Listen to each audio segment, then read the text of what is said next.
Hello भाई, स्वागत है आप सभी का एक नई मानवा की स्टार्टिंग होते हमें बेबीलोन न्यूज़ का बताया जा रहा होता है कि किस तरीके से जो हमारी गिल्ड है उसने चलते हुए फ्लोर में एंटर कर दिया, लेकिन निराशापूर्वक इस बार भी उनके हाथ में कुछ नहीं देखा, क्योंकि इस बार का जो बॉस लेवल का डंजन था उसको अकेले हमारे नंबर 1 हंटर यानी फ्लेम एम्पर ने डिफीट कर दिया है। और रिपोर्टर कह रहा होता है, फ्लेम एम्पर कृपया करके आप बताइए कि आपको ऐसा कैसा लग रहा है कि आपने वो फिर से एक नया रिकॉर्ड बना दिया और आपने अकेले इस डंजन को क्लियर कर दिया है। तो फ्लेम एम्पर उस रिपोर्टर के हाथ से माइक लेता है और कहता है कि पहले तो तुम लोग मुझे ये जो फ्लेकिंग सा नाम है, ये फालतू सा नाम फ्लेम एम्पर, इस नाम से बुलाना बंद करो, या तो मेरे जो फैंस हैं मुझे या तो मेरे निकनेम से बुलाएं और कोई बढ़िया सा नाम दे दे। ये नाम मेरे को बहुत ही ज्यादा बेकार लगता है। और न्यूज़ को देख रहा होता है हमारा एमसी मेन कैरेक्टर, अभी हमारे मेन कैरेक्टर का नाम रिवील नहीं किया गया, तो हमें अभी मेन कैरेक्टर को मेन कैरेक्टर यानी एमसी ही बुलाएंगे। तो मेन कैरेक्टर सोचता है ये फ्लेम एम्पर है, मैं इसका बहुत बड़ा फैन। अभी इस लाइव चैट में सिर्फ और सिर्फ फ्लेम एम्पर की ही बात हो रही होती है। कोई लड़की कहती है तुम देख रहे हो फ्लेम एम्पर कितना ज्यादा पावरफुल है, मैं फ्लेम एम्पर को पसंद करता हूँ। पीछे से मानो एमसी कह रहा होता है मुझे तो बस फ्लेम एम्पर जैसा बनना है, और बार बार वो यही कह रहा होता है कि मुझे तो बस फ्लेम एम्पर जैसा बनना है। तभी जो दूसरी लड़की इमोजी वाली जिसको बना है वो कहती है कि इसका तुमने सुना है कि जो फ्लेम एम्पर है वो सेंटेंस को डेट कर, उसके बाद फिर हमें एमसी को टाइपिंग करते हुए दिखाया जाता है। उसमें भी वो यही लिख रहा होता है कि मुझे फ्लेम एम्पर जैसा बनना है, बार बार वो यही टाइपिंग कर रहा होता है। इससे हम उसकी लगन को समझ सकते हैं कि वो फ्लेम एम्पर से कितना ज्यादा एडमायर है, और वो फ्लेम एम्पर को देखकर सोचता है कि हाँ ये बहुत ही ज्यादा कॉमन सी बात है कि मैं उससे जेलस हूँ, क्योंकि वो वर्ल्ड का नंबर 1 हंटर है। और हम लोग देख पाते हैं जो कि फ्लेम एम्पर है बहुत ही ज्यादा मॉन्स्टर के ऊपर अपनी फ्लेम स्पीड लेकर खड़ा होता है, जिसमें वो एकदम बेडास लग रहा होता है। और तभी जो रिपोर्टर है वो कहता है कि आप अपने जो नए हंटर्स हैं अपने फैंस को क्या बताना चाहेंगे। उसके बाद रिपोर्टर फ्लेम एम्पर से एक बार फिर से कहता है कि आप अपने फैंस को किस तरीके से इंस्पायर करना चाहेंगे, आपकी सक्सेस की चाबी क्या है, एक बार अपने फैंस को बताइए। तो जो फ़िल्म एम्पर कहता है वो कहता है ठीक है। तो जिसकी बात सुनने के बाद हमारा एमसी वो उसकी बात को गौर से सुनने लगता है। फ़िल्म एम्पर कहता है अगर तुम सक्सेस होना चाहते हो तो हो जाओ, लेकिन तुम कभी भी मेरे रास्ते में मत आना, वरना मैं तुम सबको खत्म कर दूँगा। और ये कहने के बाद फ़िल्म एम्पर वहाँ से जाने लगता है जहाँ पर लोग उसकी बहुत सारी फ़ोटो खींच रहे होते हैं। और तभी जो हमारा मेन कैरेक्टर है वो सोचता है कि ये इसका क्या मतलब था? फ़िल्म एम्पर ने आखिर ऐसा क्यों कहा? चलो कोई बात नहीं, ये बहुत ही ज़्यादा कॉमन सी बात है। अगर किसी पे इतनी ज़्यादा फ़ेम हो जाए तो वो रिपोर्टर को इस तरीके से इग्नोर करे। काश मेरे पास भी फ्लेम मेंबर जैसी कोई स्किल होती। अगर मेरे पास फ्लेम मेंबर जैसी स्किल होती तो मैं स्टूडियो में नहीं रहता। यहाँ पे लोग मेरे को बहुत ज़्यादा नीचा दिखाते हैं क्योंकि मैं एक एफ रैंक हंटर हूँ और मेरे पास एक सिंगल भी स्किल नहीं है। काश काश मेरे पास फ्लेम मेंबर जैसी कोई स्किल होती, मैं उसे बहुत ही ज़्यादा ज़िंदगी में सक्सेस चाहिए, वो भी सिर्फ और सिर्फ अपनी स्किल से। और ये सोचते हुए वो दीवार पे अपने हाथों घिस रहा होता है, मुझे बिल्कुल ज़्यादा फ्लेम मेंबर जैसा बनना है। और ये सोचते हुए उसकी आंखें आगे की ओर जाती है और आगे देखता है, वो देखकर वो चौंक जाता है। वो देखकर कि कोई कार्ड उसके आगे तरफ उड़ के आ रहा होता है, जिसको देखने के बाद वो सोचता है ये क्या? ये तो उन सब वीडियो की तरह है जैसा मैंने देखा है, जिस तरीके से उन वीडियो में दिखाया जाता है, क्या ये वही है? ये एक स्किल कार्ड है। अरे वाह! मेरे को तो यार एक स्किल कार्ड मिला। और फिर हमारा एमसी उस स्किल कार्ड को बहुत ही ज़्यादा पैनी नज़रों से देख रहा होता है। स्किल कार्ड को देखने के बाद वो सोचता है ये स्किल कार्ड ऐसे स्किल कार्ड होते हैं जो कि हमें टावर की तरफ से अप्रूव्ड होते हैं। बहुत सारे लोगों को ऐसे स्किल कार्ड मिले हैं जिनसे कि उनको स्किल मिलती है। अरे वाह! मेरे को भी बिल्कुल ऐसा ही स्किल कार्ड मिल गया, लेकिन ये कुछ डिफरेंट है क्योंकि ये एक गोल्डन कार्ड है और गोल्डन कार्ड बहुत ही ज़्यादा रेयर होता है। हो सकता है कि इसमें से मुझे एस रैंक की स्किल मिल जाए और एस रैंक की स्किल से मैं बहुत ही ज़्यादा पावरफुल बन सकता हूँ। और ये सोचते हुए वो उस कार्ड को अपने हथेली में रख लेता है। हथेली में रखने के बाद फिर जैसे ही वो उस कार्ड को खोलता है तो उस कार्ड का नाम होता है I want to be become like you, और इस कार्ड की रैंक होती है एस प्लस।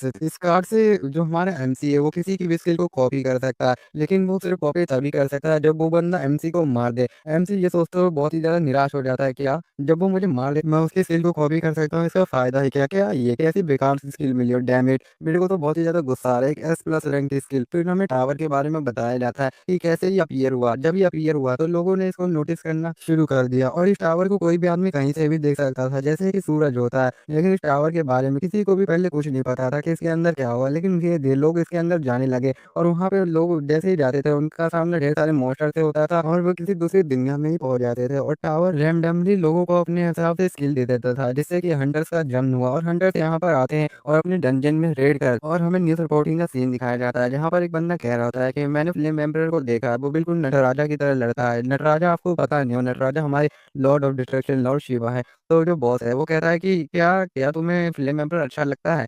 तो जो हमारा एमसी है वो कहता है हाँ, वो सही है, वो अच्छा बंदा है, ह्यूमैनिटी के लिए फरिश्ते की तरह। इस समय पर ये जो ह्यूमैनिटी है उसको उसकी बहुत ही ज़्यादा ज़रूरत है। तभी वो जो हमारा बॉस है वो कहता है कि हाँ, एक तरफ वो और एक तरफ तुम हो। तो जो हमारा एमसी है वो सोचता है कि यार मेरे को कल जो स्किल मिली थी यार वो बहुत ही ज़्यादा बेकार स्किल है। मैं तो इसको हंटर एसोसिएशन में रिपोर्ट भी नहीं कर सकता क्योंकि इससे मेरी ही दुनिया में बेइज़्ज़ती होगी। तो जो बॉस होता है, बोलता है कि तुम यहाँ पर अब रुके क्यों? अब यहाँ से जाओ। जो फिर जो हमारा एमपी है वो वहाँ पे चल जाता है और हमें टुडे की यानी कि आज की जो हंटर रैंकिंग थी वो दिखाई जाती है।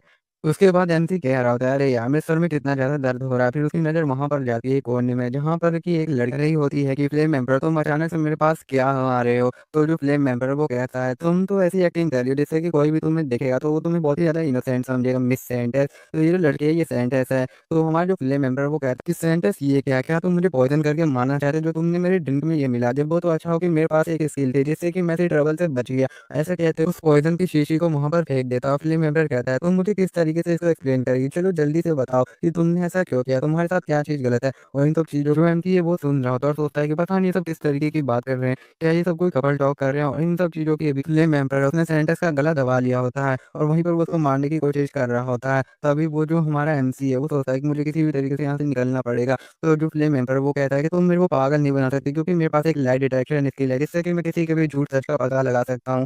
तो जल्दी से बताओ, क्या तुम्हें ये उसी ने करने के लिए कहा? उसी कमीने ब्लैक विच ब्लैक ड्रैगन ने? तो क्या तुम मुझे इसी वज़ह से मारने आई हो? तभी तो सेंट है। तो वो कहती है मेरे को ये सब कुछ भी नहीं था। मैं तो इसलिए आई थी ताकि बस मैं तुम्हारे साथ टीम बना। तुम तो वो हीरो हो जिसको कि इंसानियत की सबसे ज़्यादा ज़रूरत है। लेकिन हम देखते हैं कि जो फ्लेम एम्परर है वो सेंटर्स को वहीं पर जलाकर राख कर देता है और इन सब चीज़ों को जो हमारा एमपी है वो देख लेता है और सोचता है ये किस तरीके का हीरो है। मुझे किसी भी तरीके से यहाँ से जाना पड़ेगा और फ्लेम एम्परर बहुत ही ज़्यादा खतरनाक रूप में वहाँ पर खड़ा होता है। और जो हमारा एमटी है वो सोचता है ये तो बहुत ही ज़्यादा साइकोपाथ है, मुझे जल्दी से यहाँ से निकलना पड़ेगा। और जो हमारा एमसी है इसका पाँव एक काँच की बोतल पर पड़ जाता है, जिसकी आवाज़ सुनने के बाद हमारा एमसी है उसकी नज़र कहीं पर जाती है और वो देखता है कि जो फ्लेम एम्परर है वो उसके आगे ही आकर खड़ा हो गया है। और फ्लेम एम्परर कहता है, "हो कहाँ जा रहे हो छोटे मियाँ? तुम इधर तो देखो, तुम यहाँ से भाग क्यों रहे हो? पहले मुझे ये तो बताओ, तुम बिल्कुल मेरे सामने एक चूहे की तरह हो, पहले ये बताओ तुम मुझे भाग क्यों रहे हो?"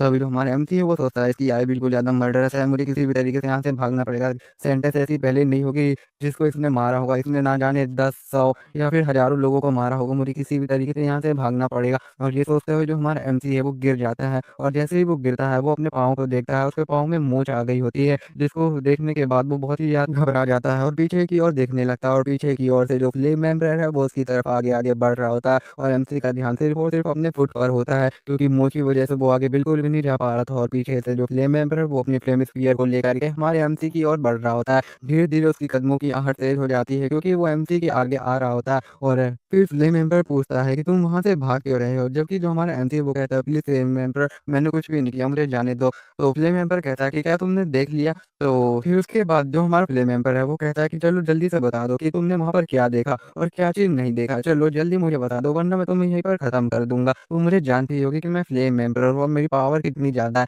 तो जो फ्लेम एम्परर है वो कहता है, क्या तुम जानते हो कि वो सेंटेंस और मेरे बीच में कैसी बात हुई? तो सुनने के बाद एमसी सोचता है मैं तो इसको कितना ज़्यादा एडमायर करता था लेकिन मुझे नहीं पता था ये जो वर्ल्ड का नंबर 1 हंटर है ये इतना ज़्यादा कमीना निकलेगा। तो एमसी कहता है कि हाँ, मैंने सुना उस लाई डिटेक्टर स्किल के बारे में कहा था। तुम्हारे पास एक लाई डिटेक्टर स्किल है। जो सुनने के बाद जो फ्लेम एम्परर वो कहता है कि क्या? एक लाई डिटेक्टर स्किल? लेकिन और ज़्यादा तुम मेरे बारे में क्या जानते हो? तुमने वहाँ पे क्या देखा? फिर हमारा जो एमसी वो बताने लगता है उसके बाद तुमने एक पर्सन को बिना किसी एविडेंस के मार क्योंकि तुमको उसके ऊपर हल्का-सा शक हो रहा था, बिना किसी सबूत के तुमने उसको मार दिया। फिर जो फ्लेम एम्परर कहता है, "हे तुम्हें क्या लगता है मैं किस तरीके का इंसान हूँ? क्या तुम्हें पता है अगर मैं उस लड़की को नहीं मारता तो कल वो मुझे पॉइज़न करके मार देती।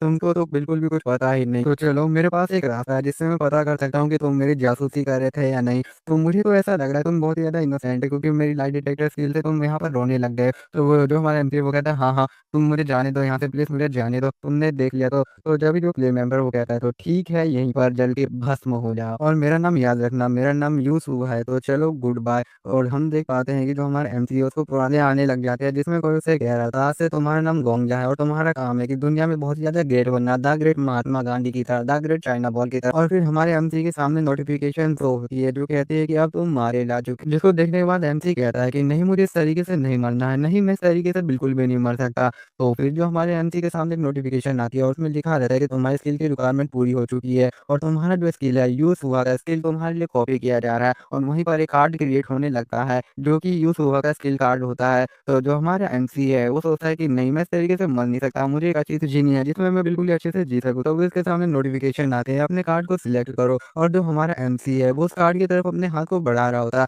और कहता है ये मेरे लिए एक दूसरा चांस हो सकता है, बस एक बार मुझे दूसरा चांस मिल जाए। और ये कहते हुए वो उस कार्ड को पकड़ लेता है और फिर जैसे ही वो उस कार्ड को पकड़ता है तभी जो उसकी जो स्किल है, जो यूज़ की स्किल है वो उसके पास में कॉपी हो जाती है और उसकी आँखें खुलती है। जब उसकी आँखें खुलती है वो देखता है कि वो तो बिल्कुल ही पास्ट में पहुँच चुका है और यहाँ पे बेबीलोन ब्रेकिंग न्यूज़ चल रही होती है, जहाँ पर यही बताया जा रहा होता है कि कैसे जो ब्लैक ड्रैगन गिल्ड है वो 40वें फ्लोर में चल गए, लेकिन इस बार फिर से उनको खाली हाथ वापस आना पड़ा। तो जो हमारा एमसी है वो सोचता है कि अरे क्या मैं दोबारा से वापस आ चुका हूँ? मेरी बॉडी तो बिल्कुल ही सही है कि हाँ, ये तो बिल्कुल किसी सपने की तरह मुझे ऐसा लग रहा है। मैं मौत के मुँह से वापस आ चुका हूँ और ये सब सोचने के बाद जो एमसी है वो और यहीं पर मैं वीडियो का एंड करता हूँ। अगर आपको मालूम पसंद आए तो चैनल को सब्सक्राइब करो और